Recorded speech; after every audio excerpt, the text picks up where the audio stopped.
I've just returned home from a trip over to France. Check out some of these views that we saw while we were over there. Waterfalls, gondola rides, mountain ranges. It was amazing. And I'm living here in Spain. And to fund this international lifestyle, I'm doing it with just 5 rental properties. I've got 4 in Florida and 1 in Puerto Rico. So how the hell does this work? Having properties in the US that fund a life in Spain and traveling through Europe? Well, let me tell you a little bit about it right now.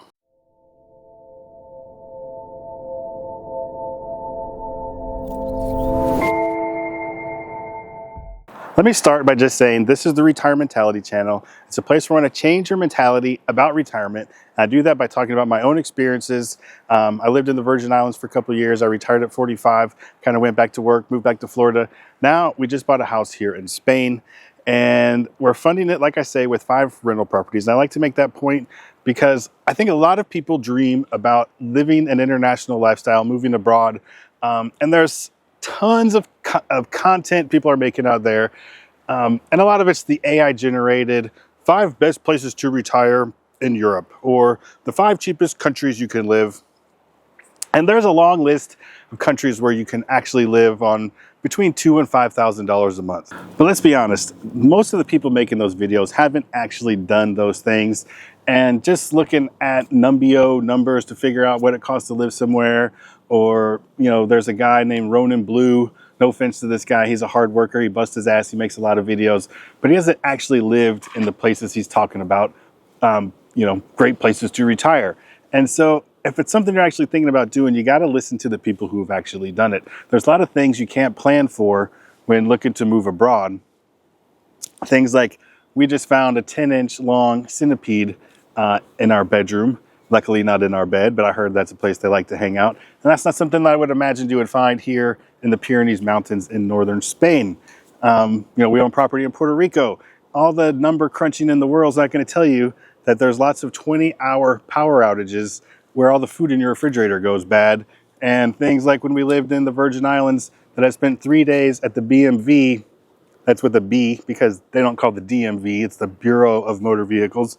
There's no amount of number crunching that's going to tell you it took me 3 days to transfer my driver's license from Florida to the Virgin Islands. And I want to make this point first because that's what most of these videos focus on. It's just the cost savings or the cost benefits or where you can live cheap. And it's not always about just finding the cheapest place to live or to retire. Now, with that being said, there are a lot of different reasons people want to move to a new country, whether it's Europe or Southeast Asia or wherever. And geo arbitrage is the main reason, and that is the financial reason really behind things. Geo arbitrage is making your money in the US or Canada or Great Britain or places where you can earn a higher living and then going somewhere less expensive like Thailand or the Philippines or Mexico or here to Europe, you know. And it's, you know, you can get cheaper healthcare. Some places you can get cheaper taxes. That's obviously not the case for us. Spain has way higher taxes than we're paying in the US. And right now we're splitting our time between Spain and the US. So we're only going to spend 5 months out of the year here in Spain, and we're going to spend 7 months a year back in the US because we still do have the rental properties back in the US, and the wife is still doing some online teaching. So we have more ties back there than we have here. So we're just calling this kind of our vacation summer house right now. And we're definitely not really saving money by doing this because we're paying US health insurance, we're paying Spanish health insurance, we're paying US, we still keep our car in the US. We're renting a car for 5 months while we're here, so that's not cheap. What else? We're paying Wi-Fi and power bills and water bills and everything in 2 different places. So we're not really cutting our expenses by doing this, but what we're doing is expanding our adventure lifestyle. So, you know, it's not just about the money all the time. One of the big things for us is the travel aspect as well. Like I said, we just got back from France and we drove up there. We drove 2 hours away. We went up to the French Pyrenees Mountains. We're here in the Spanish Pyrenees. But we went up there and we checked out a couple different ski areas and different towns, and it was a lot of fun. And it was a 2-hour car ride. And in my house in Panama City Beach, Florida, if I get in the car and I drive 2 hours, I'm gonna be in Pensacola. No offense, Pensacola, but it looks just like Panama City Beach. I didn't accomplish very much I didn't change my scenery or my surroundings. What's that? Oh, if I go 2 hours the other way, yeah, I'll be in Tallahassee. And no offense to Tallahassee, but there's not even a beach there. Not a lot of reason to go to Tallahassee unless you got some parking tickets or something you need to clear up at the Capitol building. So here in Europe, things are closer together, farther apart. It's easier to get somewhere in a shorter distance and change your scenery, change your surroundings, change the language that people are speaking, change the culture, change the food. We had a lot of croissants and different things while we were in France. The food is very good there. I drank some rosé. We actually drank a lot of beer because we did a lot of hiking. But being able to get in the car and drive 2 hours to be in France is pretty dang cool. So I want to talk a little bit about the international lifestyle that I'm living. But the point of the video was to talk about how the rental properties fund this lifestyle. Okay, so with the funding of the lifestyle with the rental properties, there's a couple different aspects I need to touch on here.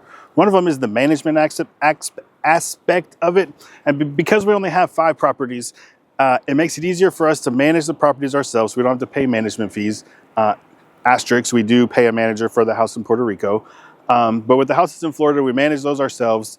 And so that's a 20% savings right off the top, because the management companies will charge you 20% for the short-term rentals, 10% for the long-term rentals. And it's there's pros and cons to that. Being here in Spain, there's the time difference constraint. There's not me not being able to go over and fix something simple.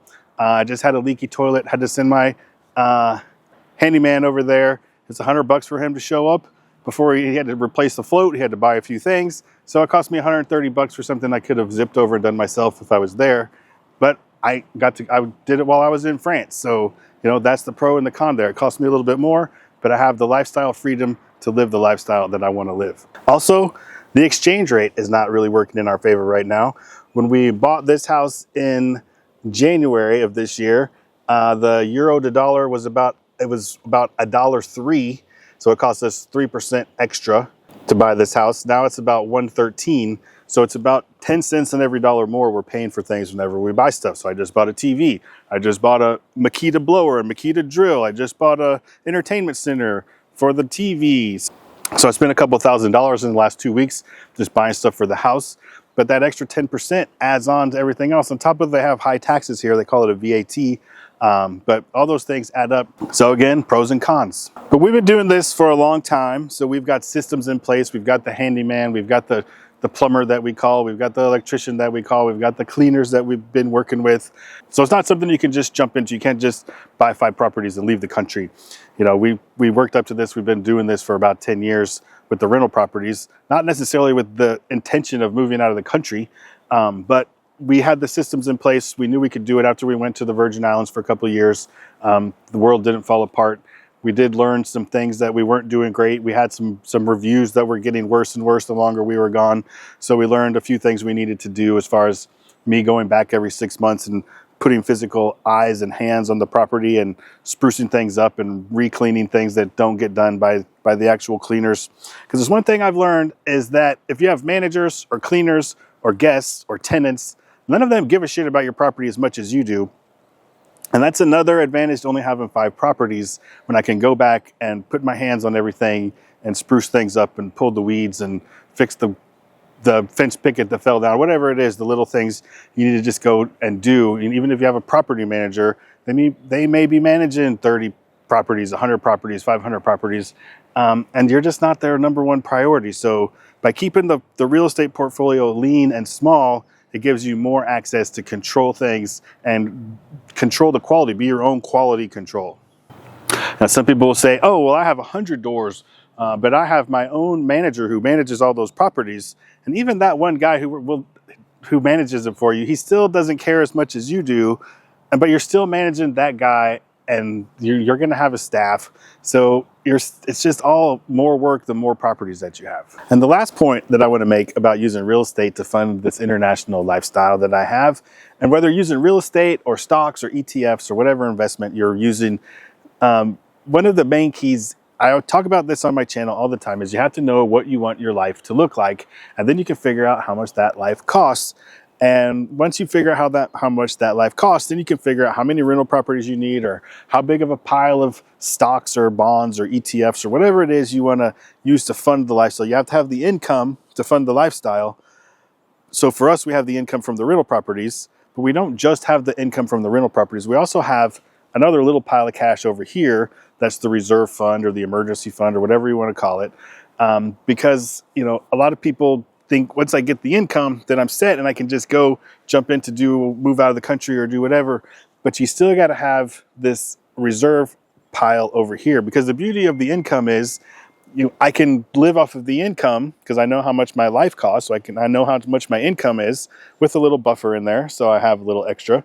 So I don't have to deplete this stack of cash over here. And then when a house needs a new roof or a refrigerator breaks or whatever, the money can come out of here. But then that little bit of buffer I have can refill this coffer over here. And if you don't have both the income plus the reserve cash set up, then you're not ready to do anything like this.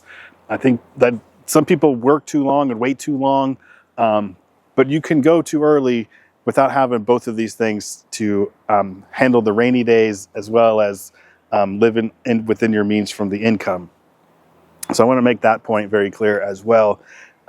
You'll screw if you think, oh, it cost me 80 grand a year to live in Europe and my rental properties make 83,000, I'm golden, and you don't have at least 100 grand or something over here set aside for emergencies, you're setting yourself up for failure. So I want to make that point very clear. What do you guys think? You want to come live in Spain? You want to live in the mountains? You want to live at the beach? You want to live in Thailand, Mexico, Vietnam? What's your plan? Are you thinking about moving somewhere, taking advantage of geo arbitrage? Are you thinking about doing it with real estate income, with stocks, with money you hid under your mattress? Let me know what you're planning on doing, and let me know if you like this video, because I'll keep making them if you keep watching them, and if you hit the like button and you subscribe and you ring the bell and you do all the stuff you know you're supposed to do. Thanks for watching, and you can go watch this video about how much my rental properties actually make if you haven't seen that one yet.